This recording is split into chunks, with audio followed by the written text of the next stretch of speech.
Okay, I am going to get started. We have a few more people coming in, but we are also time limited, so I will get going. I want to welcome everyone to the third and final program of our three-part series on the impact of aging for legal professionals. This one is Reimagine, Refocus, or Retire, the next steps for senior lawyers. The first presentation of this series was on cognitive decline, and the second was on ethics and cognitive decline. And you can find those recorded versions on Lawyers Concerned for Lawyers website in our digital library. We also have a related program to the series coming up on March 27th at 12 p.m. called Navigating Succession Planning, Strategies and Essential Steps for a Smooth Transition of Your Practice. And I also want to welcome our co-moderators, Stephen Seckler and Judith Kurnick, and our panelists, Paul Lee, Liz Levy, and Art Kreiger. Thank you all for being here and sharing your insights and your journeys. And without further ado, I am going to hand it over to our co-moderators, Steve and Judith. Thank you, Amy, and welcome everybody to Reimagine, Refocus, or Retire. I wanted to extend a big thank you to Lawyers Concerned for Lawyers for sponsoring this important series, and Amy Levine for coming up with the idea for the series.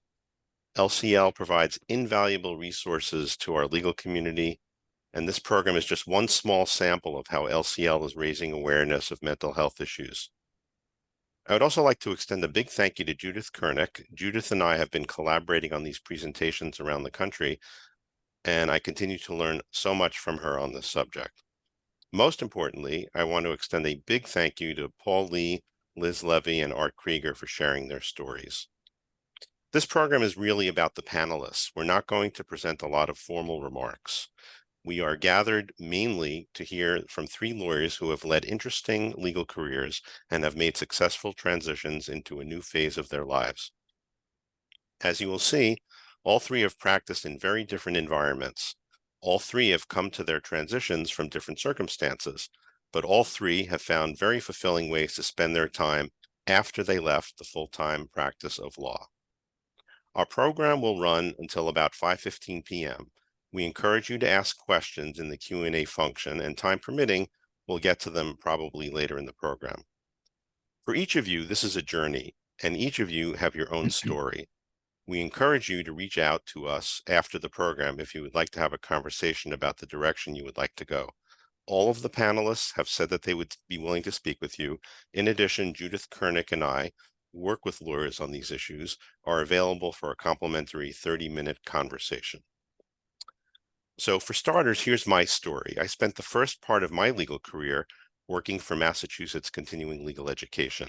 I decided after law school that while I really enjoyed the law, my energies were best spent on helping other attorneys to develop their careers. With our second child born, I realized it was time to make more money, and for the next 25 years, I divided my time between recruiting and coaching. I had some very good years in legal recruiting, but cold calling was never my calling. And when the pandemic hit, I realized it was time to make a significant change. My parents died and my kids were just about out of college. Since that time, I have given up recruiting entirely to focus on coaching lawyers. I help lawyers find comfortable ways to market.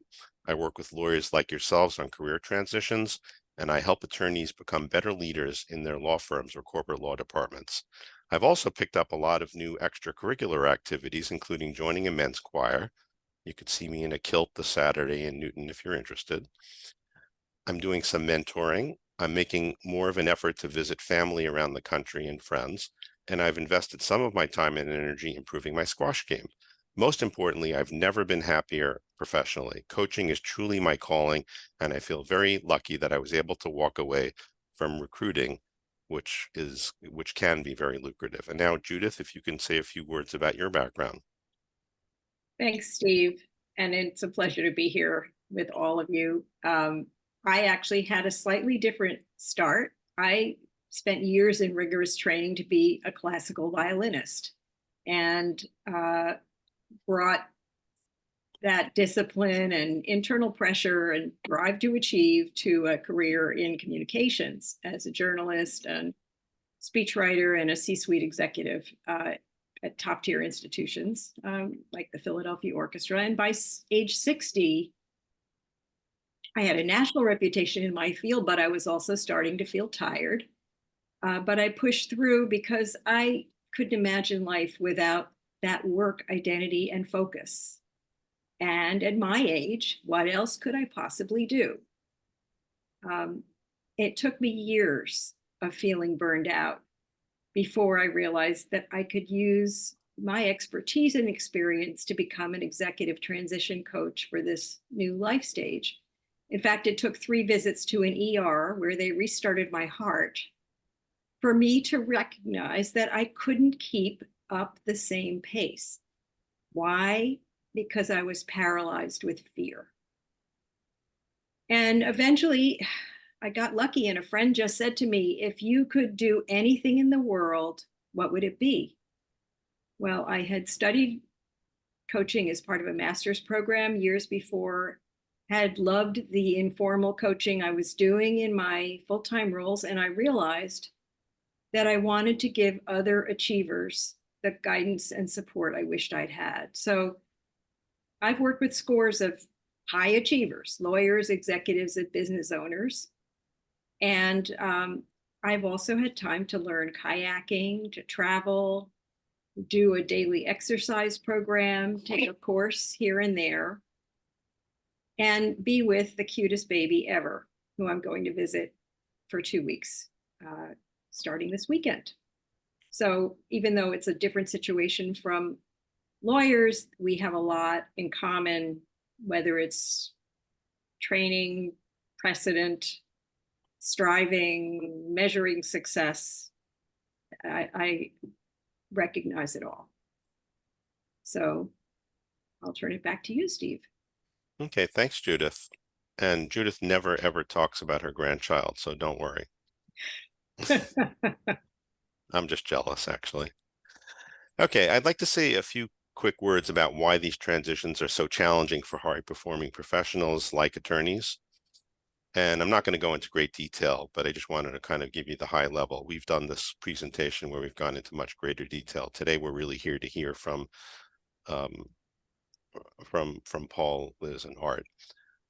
So just to sort of pick up where Judith left off, so here are 7 reasons why these are difficult transitions for some of you, probably many of you. So for many of us, being a lawyer is strongly tied up in personal identity. So leaving the practice seems like stepping into the abyss. What's next? Second reason, as lawyers, we're risk averse. If we don't know what is coming next, it's hard to leave what seems to be working.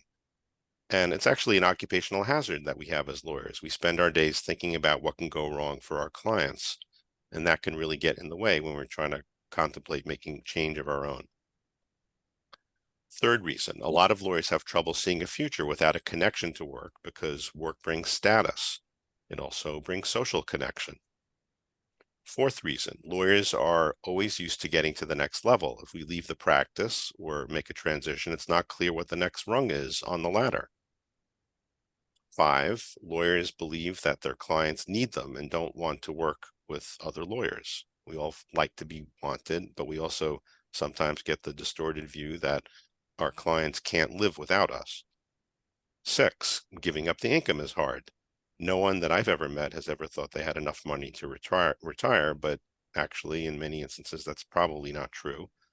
And then the last, many lawyers fear obsolescence. Who am I going to be if I'm not practicing law? What do I say when I go to a cocktail party when they ask, what do you do? So Judith is going to say just a few words about what she calls the longevity revolution and how aging looks very different than it did 50 years ago. Again, we're not going to go on and on. We do whole presentations on this, but Judith will set the framework, and then we're going to jump in with our Q&A with our panelists. So take it away, Judith. Thanks, Steve. Well, there has been an enormous amount of research in the last basically 10 to 15 years. And the upshot, if I could summarize it, is that they are now recommending, gerontologist experts, whoever you want to talk about, they are recommending that instead of having a retirement plan, you need to have a longevity plan. And the reason for that is that the whole idea of retirement is becoming antiquated. In 2019, the gerontologist, Dr. Linda Fried, who is Dean of the Columbia School of Public Health, gave a talk, and she said, we're in the midst of a demographic revolution. We've added a new stage to human life. It's beyond middle age, but before old age. And what she meant is that many of today's 65-year-olds can expect to live 20, 25 more years, and that is fully a third of your life. Those of us who've had the benefit of education, healthy living, good health care, many of us have the physical and cognitive capacities of people 10 years younger. And we can live many of those years ahead vibrantly and productively. In fact, they're talking now about health span rather than lifespan. And by the way, COVID obscured some of this information because we always heard how constantly fragile people over 65 years old are. But the truth is that 70% of people over 85 report that they are in good or excellent health. So there was a distortion there. And the reality is that work is good for you, work of some kind. And we're going to talk a little more about that, obviously, with the individuals here. But the longevity revolution has to do with recognizing that working longer at something is good for you. If you love what you do and have the capacity to continue, you should go for it. But if you don't, you can and should stay productive for your own cognitive health and your emotional health. But either way, in your 60s and beyond, everyone needs to learn how to work smarter. Because even if you keep practicing, you are in a life stage transition. And there's more to that than the external changes. And it's actually new territory, not just for you, but for our society. And I think we're going to hear more about that from lawyers today. So I'll turn it back to you, Steve. Okay, thank you. Lots more on that if you guys are interested, but now we're going to get into the nitty-gritty. Amy, I don't know if you're having any success in changing the chat, but I have no way to communicate with everybody in the audience. What I was going to do, rather than reading lengthy bios for everybody, is to put a link that everybody could sort of take a peek at everybody's bio. But at this stage, what we'd like to do is have each of our panelists do a quick introduction about what their lives looked like before they made a transition. We're not going to go through. Each of our three panelists have had lengthy careers. We won't give out their ages. But they've all done great things, interesting things in the law. But if you, Liz, could start off giving us just a quick thumbnail of what your life looked like as a lawyer, that would be great. Sure. Thanks, Steve and Judith and Amy. I'm Elizabeth Levy, and I started my legal career while I was an engineer. I had been practicing as an engineer for 8 years, and the company that I worked for offered me a job in their law department as a patent agent, writing patent applications. They gave me some training, and they encouraged me to go to law school, and they paid for my law school. So I worked during the day and I went at night, and I wrote patent applications. And I was fortunate enough, after I graduated from law school, to get job offers from law firms. So I took a job at a boutique IP law firm, intellectual property. And I worked at 2 boutique IP law firms and then a large international practice, general practice firm. And I met my husband-to-be at that large international practice firm. And so shortly after that, I decided to go in-house so that we would have a little bit more flexibility for the kind of lifestyle we needed. So I went in-house to a medical diagnostics company.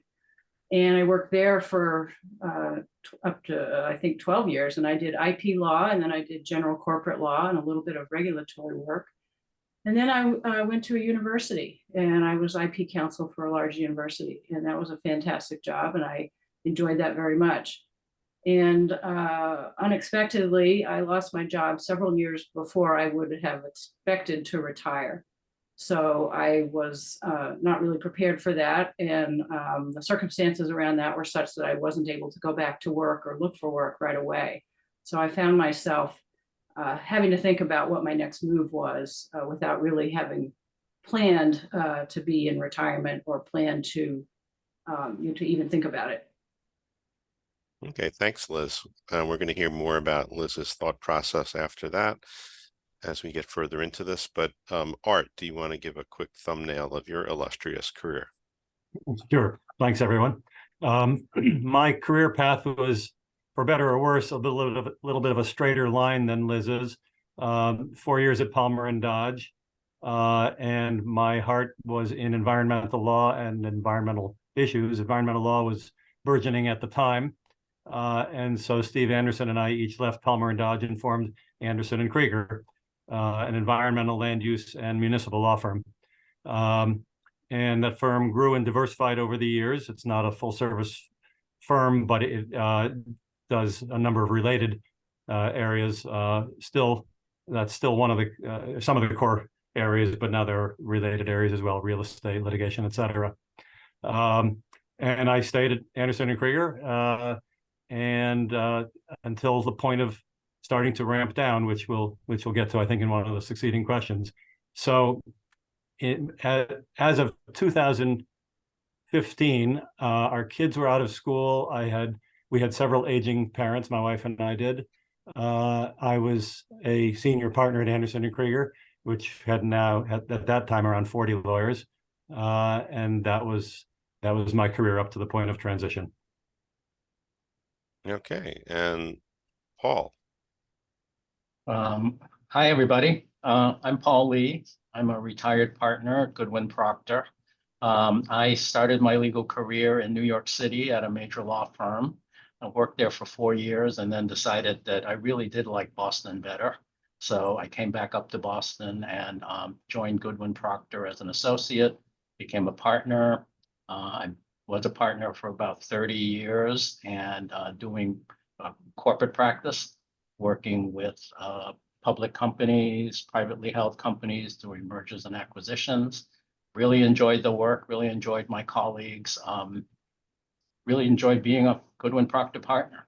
And then I made the transition, which I'll talk about a little bit later.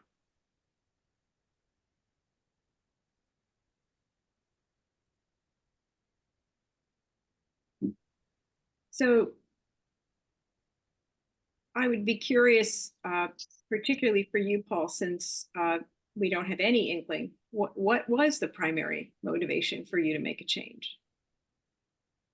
I was always very community minded, and it started when I went to college in New York City during the Vietnam War days until I really got into student activism and protest. And that was really the reason I went to law school. It wasn't to become a corporate lawyer. So while I was a corporate lawyer, I was very active in community work. What I found was that after a while, I was frankly enjoying the community work a lot more than the corporate work. As much as I loved the corporate work and as interesting as it was, and as great as my colleagues were, I just found more satisfaction from the community work. And I just sort of at some point in my early 60s decided I'm having more fun doing community work. So that's when I decided to make the transition. And for Art, you mentioned aging parents and kids launched. Were those the primary factors, or was there something else going on for you?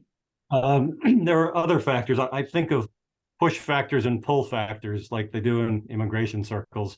The push factor in my case was not that I didn't like my job or the people or anything else, but it was that several friends and family members had died over the course of a couple of years. People sometimes older than us, but close enough to be uncomfortable. And it, some people, when they have a life's too short moment, chuck everything and rent a sailboat. That's not me, but it did make me think about making a transition and what to do. So that was sort of the push factor. And the pull factor was just trying to think about what else I might want to do with my time. Just my interests in outside the law, and so that's what started me on the road to a transition. But as I'll describe later, my path was much more gradual than Paul's or Liz's. Mm-hmm. And Liz, you obviously didn't make a choice specifically, but is there anything else you want to add about sort of how you moved into the next stage? Yes, I like how you put that push and pull factors, Art. I think that although what I described was mostly a push factor, there were some pull factors. My health, my mental health, and my emotional and physical health was certainly both a push and a pull factor. I needed to take care of myself. And also, I have an elderly mother who is 96, and she's in good health, but she needs help, and she lives near me now. And so I have the opportunity to spend more time with her and be of more help to her than I did when I was a full-time lawyer. And sort of a rejiggering of my life and priorities, and given me the opportunity to do some other things. And I was able to fill my life pretty quickly with things that I enjoy doing, which I'll talk about in a minute. Okay. I just want to remind everyone that there is the Q&A box on the bottom, and as we get a little deeper into this, we suspect that some of you may have some questions that will be raised. Our next topic is really the challenges. So what was most challenging when you were thinking about the next stage? What were some of your concerns, your fears? So why don't we start off with Art?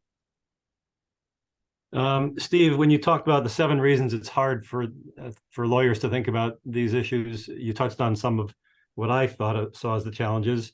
My identity as a lawyer and as a partner of the firm that I had co-founded and had been with all that time, which included the social relationships, the network of lawyers with whom I spent my whole day at that point when we were actually working in offices.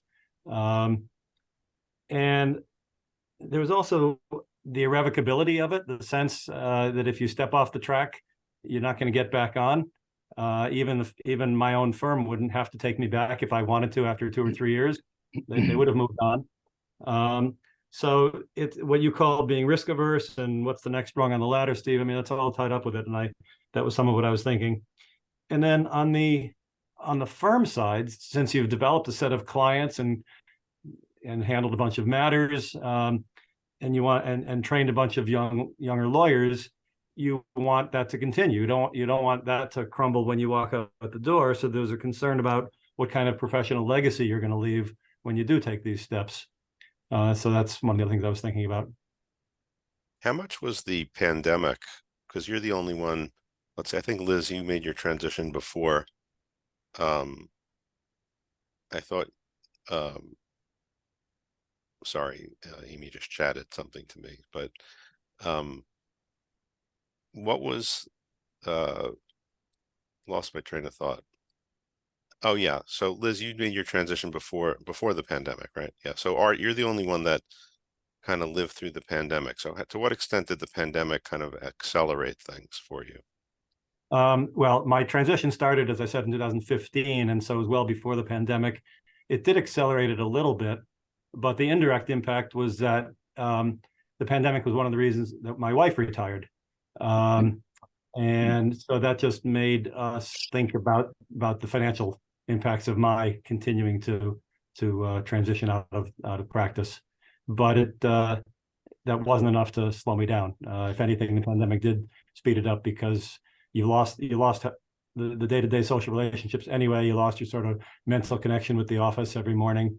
In some ways, so pandemic probably speeded it up a little bit, but I was well on that path anyway. Did the fact that things started to return a little bit to normal, because this is relatively recent for you, right? The ultimate transition for you, even though you're sort of still in flux. Yeah, I went from senior partner at about 50% time to senior counsel at 5 or 10% time, just a handful of matters that I'm continuing to handle a year and a quarter ago now, end of 2022. And the return to normalcy didn't affect me one way or the other. I wasn't going into the office much after COVID hit anyway. Okay. How about you, Paul? What would you say were the most challenging things that came up for you when you were thinking about your transition? Well, I think that the 7 factors that you mentioned, those really did resonate with me. In particular, the sense of identity I had as a Goodwin Procter partner. For me, functioning as a partner at Goodwin Procter and having a successful career there was all consuming in many ways. And I really did feel like that was who I was. And I was there for close to 40 years. I was a partner for 30 years. So it really was my identity. And, I kept asking myself, if I give that up, then who am I? And more importantly, who do my friends think I am? Will they still think of me the same way? And the other thing is, with a firm as prestigious as Goodwin Procter, being a Goodwin Procter partner opened a lot of doors for me in my community work. And I had to think about, well, is that access still going to be there? I went around and around on that. And then finally, I think some of my friends who I think had a better handle on this than I did kind of took me and shook me and said, Paul, you're still the same person. You're retired, but you're a retired partner at Goodwin, and no one's going to be able to take away those years when you were a partner. And, you were a partner because you earned it. So that must mean you have, something going for you. So they were able to convince me. And then the next obstacle was, oh my God, if I retire, that means I'm old, and I wasn't ready to admit that I was old. Still am not. So it took me a while. Actually, it took me several years into actual retirement before I could use the word retired. And, when I said to people, I'm a retired partner, before I would say, well, I'm a former partner, or I used to be a partner, or something like that. But now I'm comfortable saying I'm a retired partner at Goodwin Procter. Now, Liz, you're coming at this from a little bit of a different vantage point. So do you want to add anything to this conversation about challenges? Well, the biggest challenges for me were certainly that I wasn't ready to stop my legal career, and yet I wasn't in a frame of mind to look for work and go find another job. And fortunately, I had quite a great and varied legal career. So I had great small law firm experience, I had great large law firm experience, I had great in-house experience, and I had my last job at a university was fantastic. I loved it. And so I had a great wealth and breadth of experience. And so it was really a question of what do I need? What must I do for myself? And also I was very concerned about losing the income, because we weren't prepared for that. We hadn't taken any steps to prepare for that. So those were the biggest challenges, just, not so much identity, because it just wasn't forefront. But those were the biggest issues that I really needed to wrestle with and kind of figure out pretty quickly, how am I going to manage this? So, Paul, you have a kind of clear path in a way that you already knew you wanted to get more involved in community work, and you had some organizational focus already. Was that kind of how you began, or were there other pieces for you to kind of actually getting this moving? I mean, I think there were other pieces, because even though I was active doing community work, I had never done it full time. And there was a piece of me that was wondering, well, is there enough community work that'll interest me to keep me occupied full time? And my wife was forever reminding me that she didn't want me sitting at home. So I had to really kind of think that through. Also think through the differences between, I spent my career representing for-profit companies. And so the difference between the for-profit world and the not-for-profit world. So actually what I did was as part of my retirement, the first 2 years, I was in a program at Harvard called the Advanced Leadership Initiative, where they bring together a cohort of 40 or 50 folks who have had a successful and long career in the private sector and who are looking to make a transition to do something in the public or nonprofit sector where they can make a difference in the world. These are people from all over the world, managing partners of management consulting firms, investment banks, people who have run companies. So these people had pretty big aspirations for what they wanted to do. And it was a great exploration to sort of not only learn about what it takes to run a nonprofit versus a for-profit being much more top down, and a nonprofit is, you have to really build consensus, but also to see some of the aspirations that they had. A couple of my cohort members formed something called Talent Without Borders, where they were working with refugees on helping them to find work so that they could then be admitted as immigrants into countries where they could work so they could escape refugee camps. I mean, those are big ideas. And, just kind of listening to that. Another guy has spent the last 10 years now working on broadband access in rural communities and low-income communities. And, that's stuff that really will make a big difference in a lot of people's lives. And it was great to sort of have that stimulation of talking to those folks, understanding their aspirations and doing it all, at a major university where I was auditing courses with undergraduates, with graduate students. I mean, I kind of sometimes refer to those as the 2 best years of my life.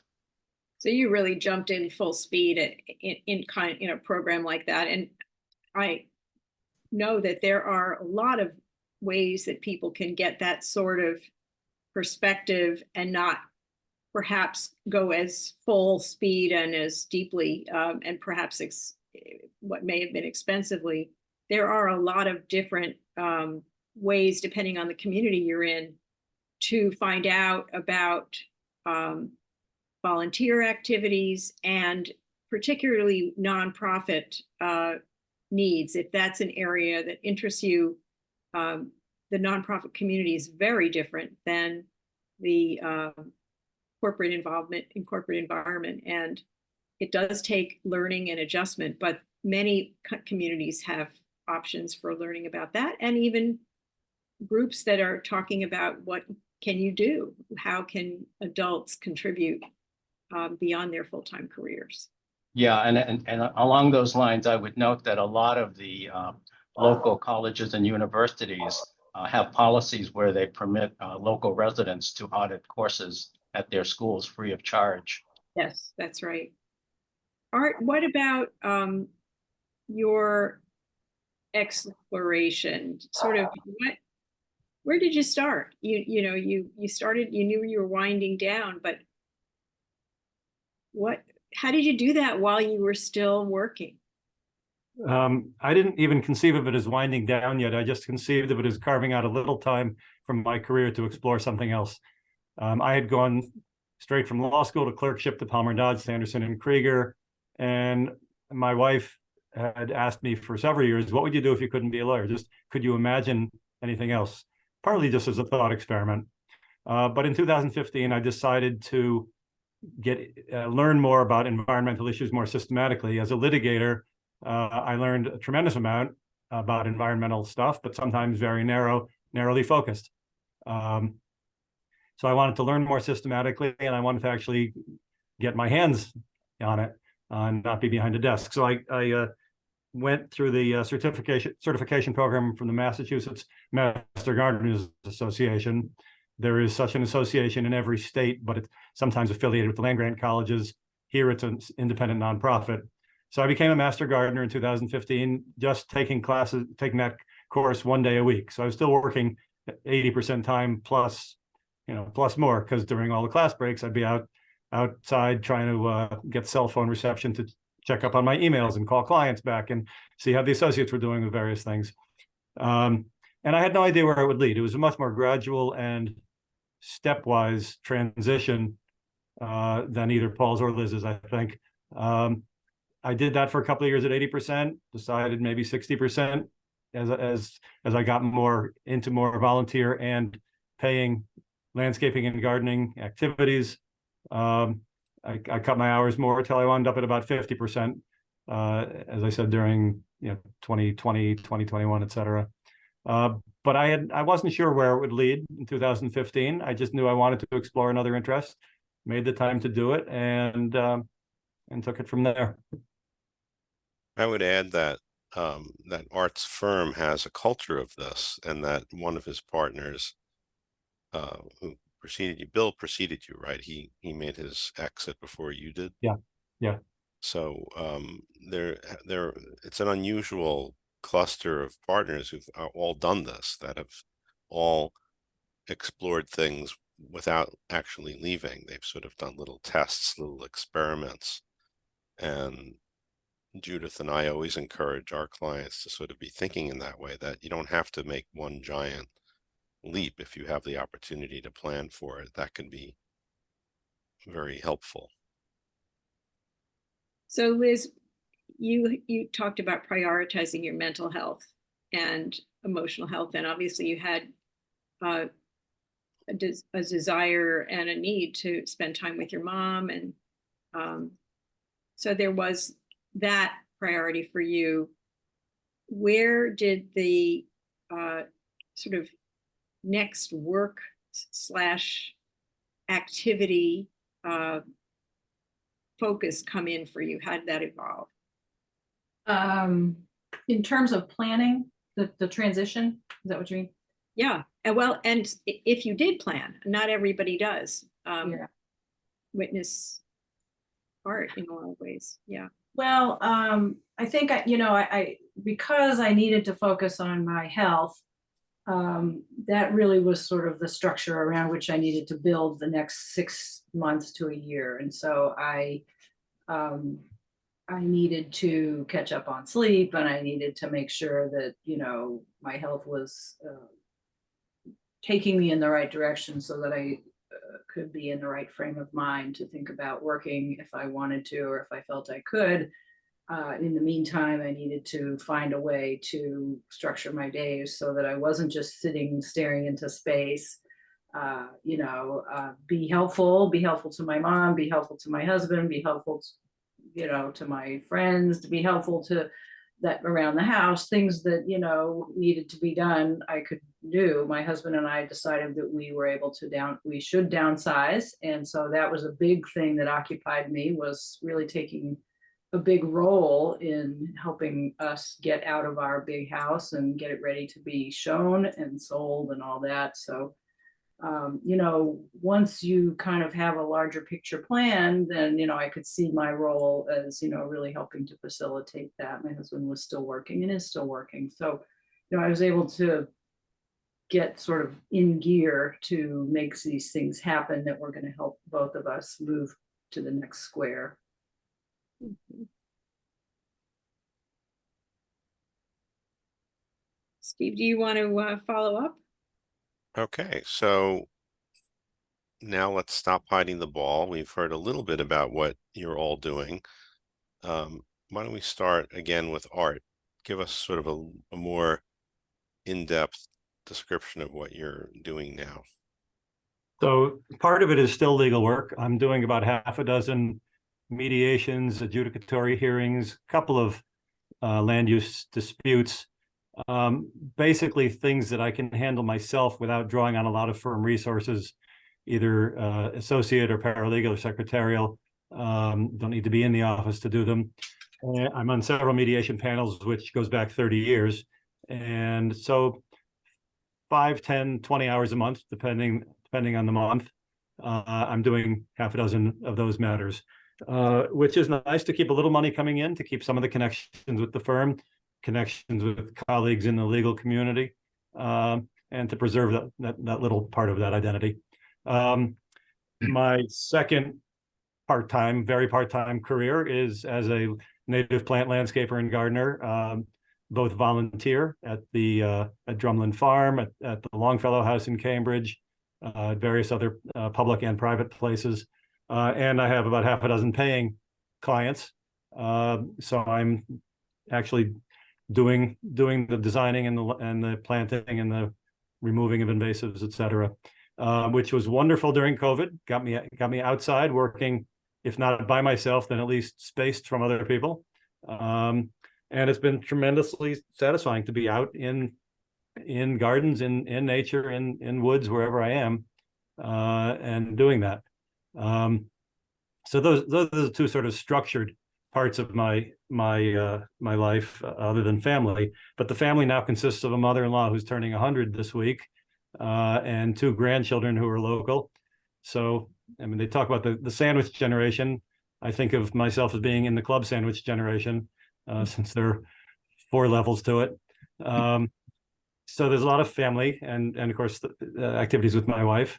And then I've just filled in with piano, squash with Seckler when I can get a hold of him, and some other community activities, community service activities, seeing friends, including friends, non-local friends, making more of an effort to keep up with the people that you can't believe you haven't really talked to them that much in the past 30 years before you all had kids. So there's a whole bunch of ways to fill in, but those are the pieces. Okay, Liz, how about you? Well, I'm quite busy. I'm active with the National Association of Women Lawyers, the oldest women's association I'm still active with them, and I'm a certified English as a second language tutor. So I have 4 people that I work with to help them with their English. I've continued my martial arts. I'm also studying Torah and Talmud, which was a long-time interest of mine, which I now have time to do. Continuing with various sorts of exercise, yoga, Pilates, walking, things like that. Obviously, I still take care of my mom and do some things for her. A little bit of travel, do some reading, do some writing, do some napping. I'm involved in a couple of conversation groups for Spanish to keep my Spanish up. So all in all, pretty busy life.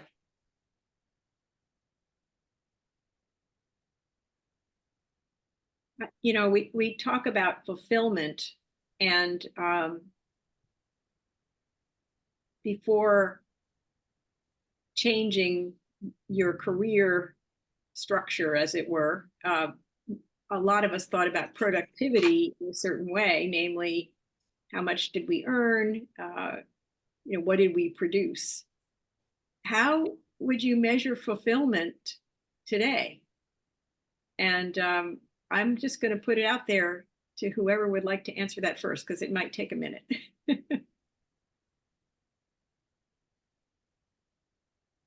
Anybody want to take a shot?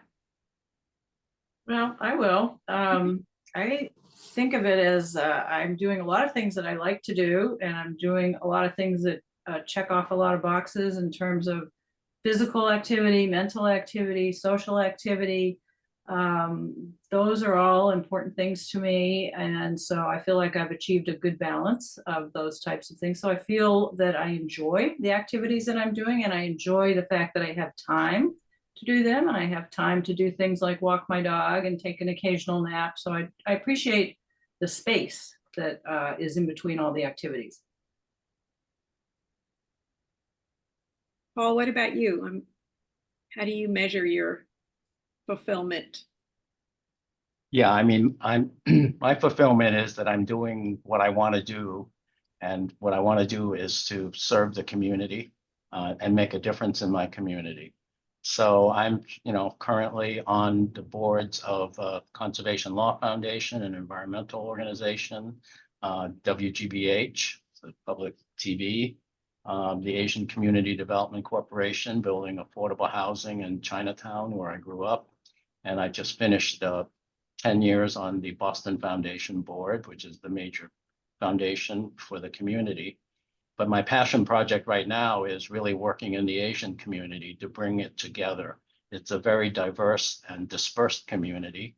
And what we need to do is bring it together to have a stronger united voice, so people can understand that, so that we can feel like we have a sense of identity, to overcome a lot of the misconceptions that are out there. There's misconception that Asians are a model minority, that we don't have any problems, when that really isn't true at all. 1 out of 10 residents of the city of Boston is Asian, and of that 30% live in poverty, and that's actually as high a poverty rate or higher than all the other communities of color. So there are a lot of things that need attention in the Asian community. We have really good local organizations or community organizations that work on specific missions, but there hasn't been a fund to look at the whole community and try to bring us all together, and promote collaboration. And so we formed this fund about 4 years ago, and we've been, developing contacts. I've spent a lot of time networking, meeting folks in Lowell, in Worcester, and Western Mass, in all the different communities. And we talk about all the different ways that we can collaborate, and have a stronger effect, for the benefit of our community. And so I tell people all the time that I kind of pinch myself that in retirement I get to do this for the community. That's my fulfillment. And it's interesting because you talked about the fear of losing your identity as a partner at your firm, but you've actually transferred your identity and become, a person with a very specific focus and adding value in a very structured way that you can measure almost. So congratulations on that. Yes, thank you. And also, because I work so closely with the folks on the Asian Community Fund and then all of the related organizations, many of those people have become my best friends, and they're my circle of friends. And they span the spectrum of ages. There are people who are younger than my kids that I work closely with on community work, to people that are more my contemporaries and have been at it for a long time. One of the great joys I have is just the networking I do. I'm probably at a networking lunch maybe 3 times a week, and a networking dinner 2 or 3 times a week. And it's just great. Thank you. Art, what about, I'm sorry. Oh, I was just going to do a follow-up to that, Judith, sorry. Sure. To what extent are you interacting with your former partners? I am. There were several partners that I was very close to, and some of them have been very supportive of the community work that I'm doing. And then the other partners at the firm, I do go in occasionally, with hybrid work now. On Tuesday, Wednesdays, and Thursdays, there's free lunch, so I go in and get my free lunch and hang out with everybody. One of the things I miss the most is really the interaction with the younger lawyers and the mentoring. So, going in, having lunch, sitting in the lunchroom, and interacting with folks is a good way for me to channel that. Yeah, you touched on a question we were going to ask next. What about you, Art, in terms of defining fulfillment? I guess I have to define it in relation to the various parts of my life. There's no one thing that I would say is most fulfilling. And I don't know how to put these things together, whether it's a balancing or what, but for my professional work, if I don't settle any of my mediations, that's not going to be fulfilling. So I need to see professional success at whatever I'm trying to do. In my landscaping and gardening, fulfillment is numbers of pollinators attracted to the native plants, a number of clients whom I can educate and help to care about these issues that I think are important to all of us. On the family and friends side, fulfillment is taking the time to nurture those relationships. And with everything else, I think the big thing is a sense of that I'm improving at whatever I'm doing, because on the one hand, I'm losing the case names and the citations and and maybe some of the skills that I had. I'm sure they're getting rustier.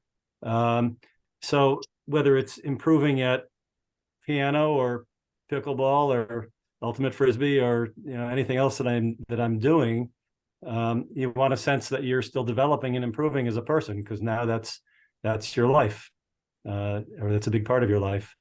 So fulfillment is not it's not only what you're doing. I mean, you have to care about what you're doing, but you want to be succeeding, however that is measured. Mm-hmm.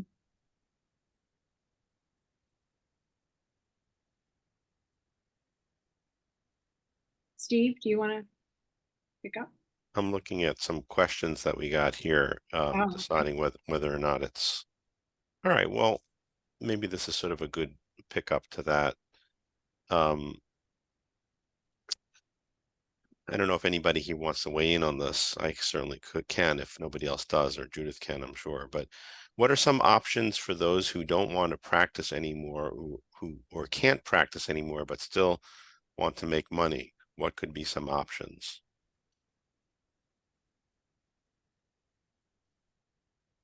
Does anybody want to weigh in on that question?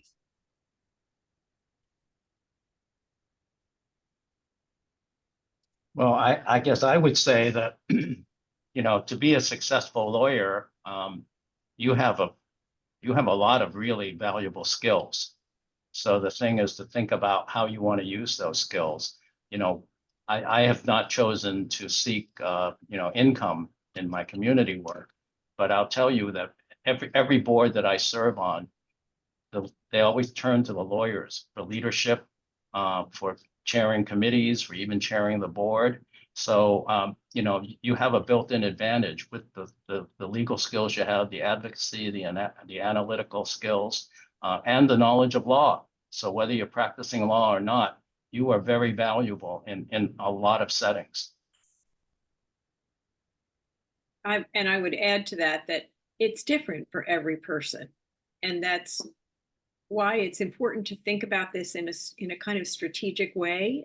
As you've heard everyone here, they've come at it differently and their needs are different.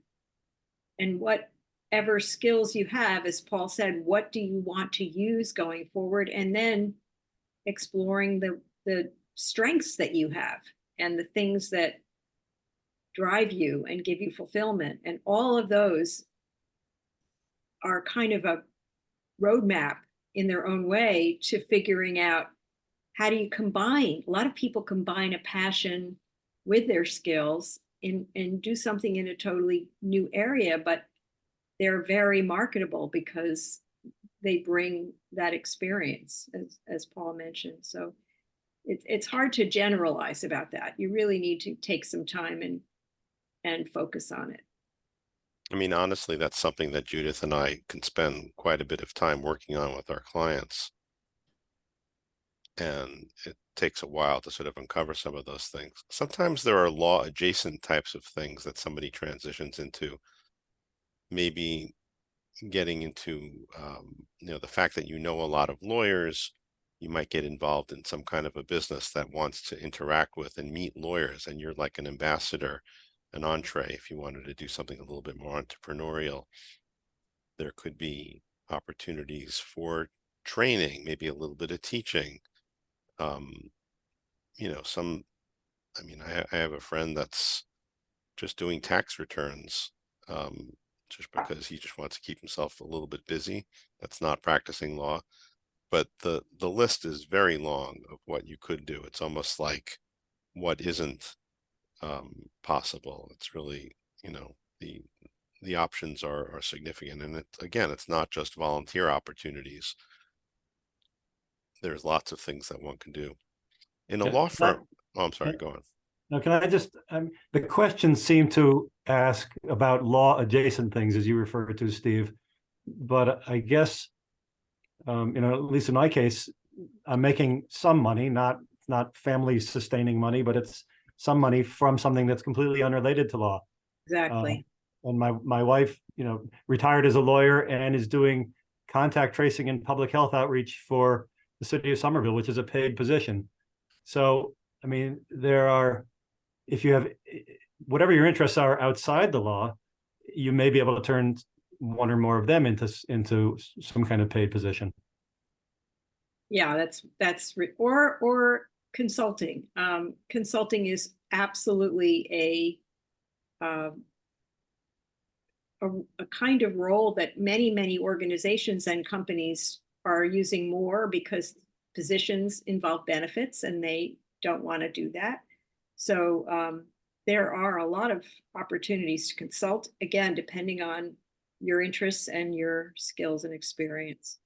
There was another question about nonprofit boards, and I have some experience in that arena in my previous life. And what I can say is that if you're at all interested in the arts side of things, in the performing arts and just general arts nonprofit, there is usually in almost every market a business volunteers for the arts organization that can help you and give you guidance. Even the Chamber of Commerce can often help. And there may well be university continuing education opportunities to learn about the nonprofit universe in whatever market you're in. So again, it depends on the individual location, but there are actual courses or brief, workshops to learn about the nonprofit board experience. And there is an organization called Board Source, which gives online guidance in that arena. So I would suggest consulting any of those. Another way that people often get involved, first of all, lots of nonprofits are excited to have lawyers on their boards because they feel like lawyers can add some additional value in terms of governance, maybe weighing in on employment issues or contracts, not necessarily practicing law, but at least guiding the organization. One good way to get involved in a nonprofit board is to volunteer for the nonprofit, especially if it's a nonprofit that you're really interested in. Paul, how did you get on the boards that you serve on? In my case, I was generally invited onto the boards, but nowadays, most nonprofits have a website, and one of the headings they always have on there is "Contact us," or "If you want to get involved." So they really are looking for people to get involved in what they're doing. So if you hear about a nonprofit that's doing something that you're interested in, look up their website and then make the contact. And if in many cases, the nonprofits are well known enough that you probably will know people who know people there, or you can network into them. But I don't think that that's ever been an issue with most of the lawyers that I know, that, if they go even near a nonprofit, they get invited onto the board because, you have so many skills. Particularly as a corporate lawyer, you know how organizations are formed, how they're built up, what structures they need. And most of these nonprofits are lacking in structure and discipline, and they want lawyers to help them with that. That's for sure. All right. We're still happy to take more questions as they come up. I don't know if Amy put this in the chat to me or to all of us about a lawyer who turned author and got a book published just as another option, but that's clearly something else. Oh my God, there are so many writers groups of consisting of former lawyers. I know so many former lawyers or even practicing lawyers who are published authors. And, I've actually talked to folks about maybe writing my quote memoirs, or really more of a personal history. And someone was telling me, these are 4 workshops you should think about going to. Here are 3 books that are doing exactly what you want. And there's this writers group that you can join and everything. And it was like kind of overwhelming. I said, geez, if I do all that, I won't have time to do the writing. All There right. are actually some good courses online about how to actually plan and write your own book. So it's all there. You just have to decide you want it. And it's never been easier to self-publish. It's far better way to go, by the way, than publishing with a publisher. Okay, so why don't we turn to the subject of what might you have done differently? And I'm going to start with Liz, but I'm going to preface it with the fact that obviously I assume you would not have chosen to have had an involuntary departure, but post separation, what might you have done differently, or what might you have done differently long before that happened, if anything? Well, I think I would have cut my losses at that job if I had had the foresight to realize that it was not possible for me to save my job. I would have left much earlier. There were opportunities for me to do so, and I should have, because I think I would have saved myself a significant wear and tear, and I would have gone back to work and, you know, taken another position. I'm pretty sure of that. So that was a significant, I think that those were, you know, that was a significant branch off that I wasn't able to take because I didn't act at the right time. How about you, Art? I guess I wish I had started thinking about what else I might do before I actually started to do it, just as a way of imagining different things and getting my mind around the transition. But I have to say, I don't know that I would have done anything after I started the transition any differently, which is not to say it was perfect. There was, you know, sometimes financial questions and, you know, the emotional issues we've talked about, but I can't identify anything that I think would have been clearly better. I'm pretty happy with what I did. Okay. Before you answer, Paul, I'm just going to tell everybody that I'm going to put my email address in the chat, and then everybody, Judith, Liz, Art, and Paul, why don't you guys put your email addresses in the chat, and then anyone who wants to continue the conversation, we're not finished quite yet, but anybody who wants to follow up with any of us, you'll have our email addresses. So Paul, what, if anything, might you have, oh, I didn't do that right. I only did it to myself. Okay. So yeah, what I would have done differently. I mean, most of my friends say, they talk about how happy I seem, how fulfilled I am, and how it seems like I'm busier than when I was working. So that leads me to believe that I should have done this sooner. But, you know, I probably waited more than I should have to do it because of all of the factors that Steve mentioned and also being risk averse.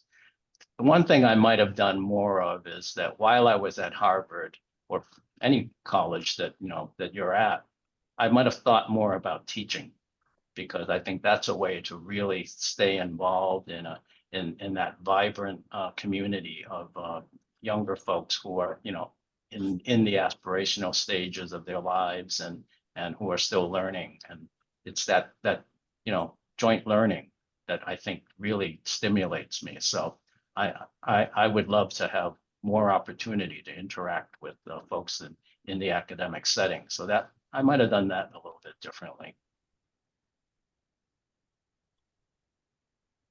I just want to say something that's sort of implicit in all of this. Like, these are not easy transitions for most people. These are very, very difficult, challenging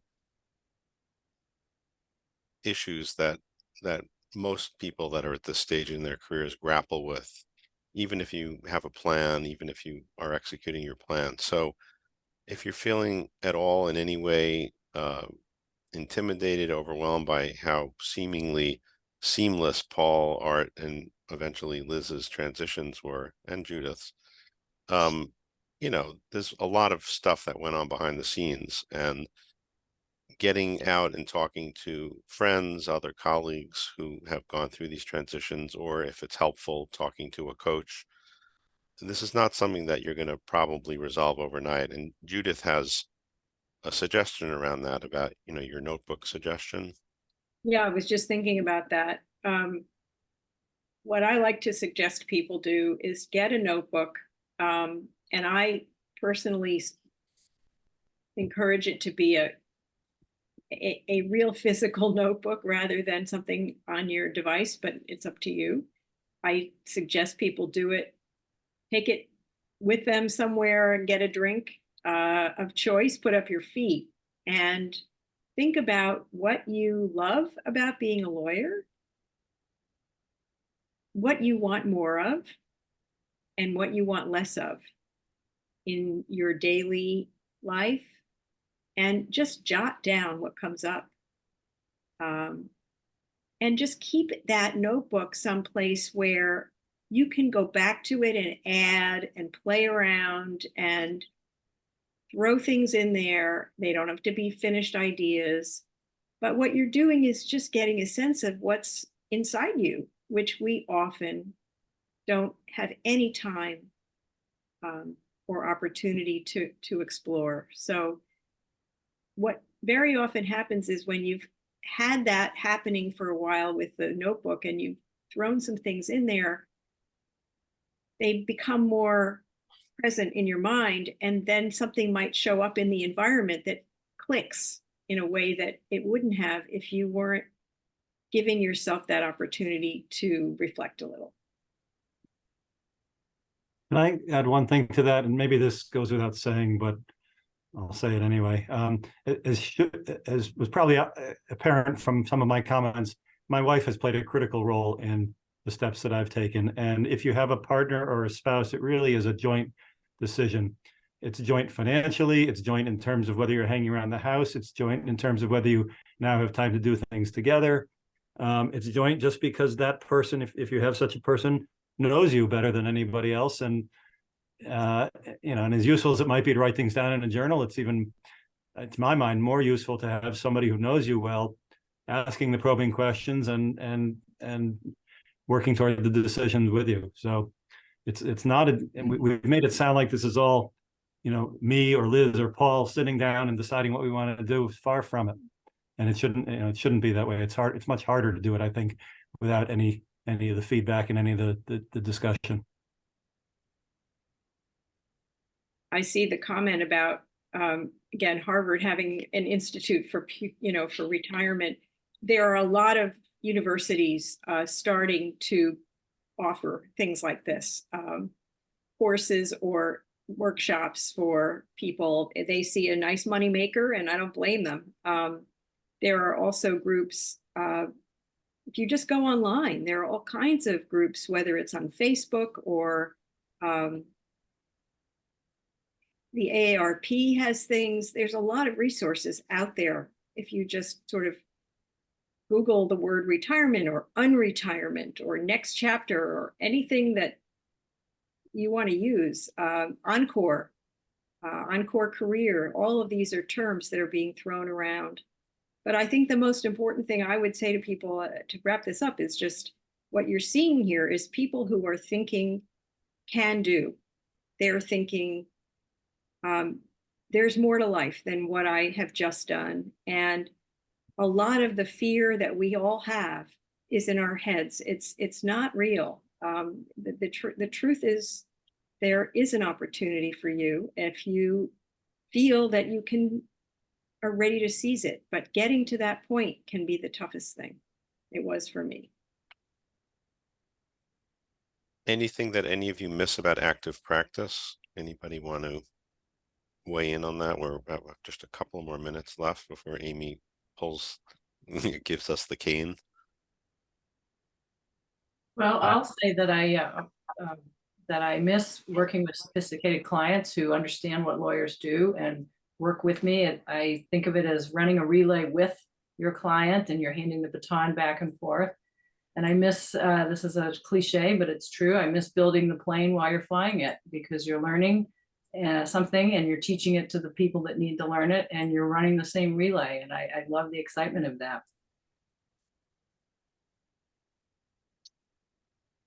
I also just wanted to add that the Standing Committee, excuse me, on Lawyer Wellbeing has a very robust mentoring program, and they're always looking for mentors. So if that's something that somebody, I know Paul mentioned he really enjoys the mentoring piece, so that's something that somebody can sign up for. Some of it is a commitment, maybe 1 hour a month. There are other ones that they do ask for a longer commitment, but that is something else to do. I also just want to add that Sean Healy, one of our clinicians, he is going to be doing a webinar on loneliness. And I think that's just something important to mention if we use the term retirement. I know, Judith, you're not a fan of that, but I do think that it is important to maintain social connections. And there are many studies that show it impacts mental health, your cognitive abilities. So that's something that it's just maybe getting out of the house and interacting with people. From a personal experience with my own mother, I encourage her to go to the library. And again, it's getting out of the house and interacting with people. So I do think that's an important note, that if you do decide to make a transition, try to maintain some connection with the world. I think what you heard from the three of us is that that's not a problem. Right. No, absolutely. Many ways to do that. That should not be a deterrent to making that change. Any concluding remarks that anybody wants to make? Observations, suggestions? The opportunities are limitless, and especially if you feel like volunteering, watch out. In fact, my mother-in-law, who is not a lawyer, she actually retired a long time ago. She's had a very robust, I know Judith doesn't like the word retirement, but I'll call it retirement, but she's the most active retired person I know. And she said for 6 months after she retired, which was back in 1999, she was an academic.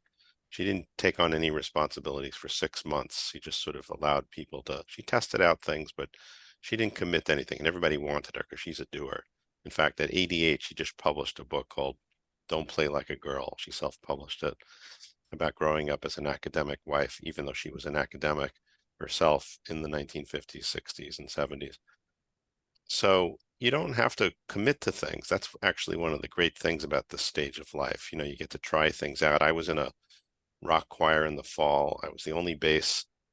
I was miserable. I just joined an all-men's choir, and I have a lot of basses around me, and I'm very happy.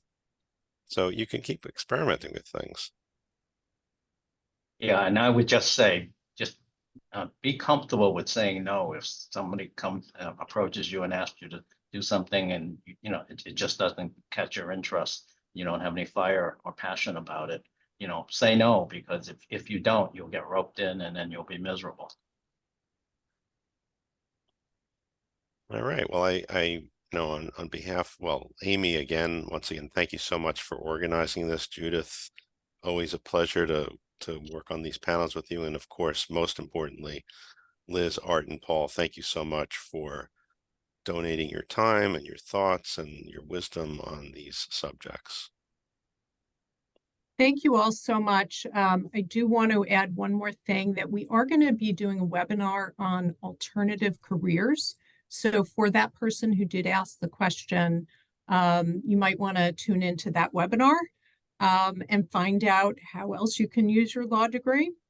And finally, we are going to be sending you a feedback form. So it would be wonderful if you could fill that out. We're always striving to make our programming better. And again, thank you all to our panelists. You were wonderful, and you have very active lives, and certainly more than me. So just to read from somebody else that made a comment, a good mantra for retirees: I don't want to, you can't make me, I'm retired. Thank you for this presentation, very helpful.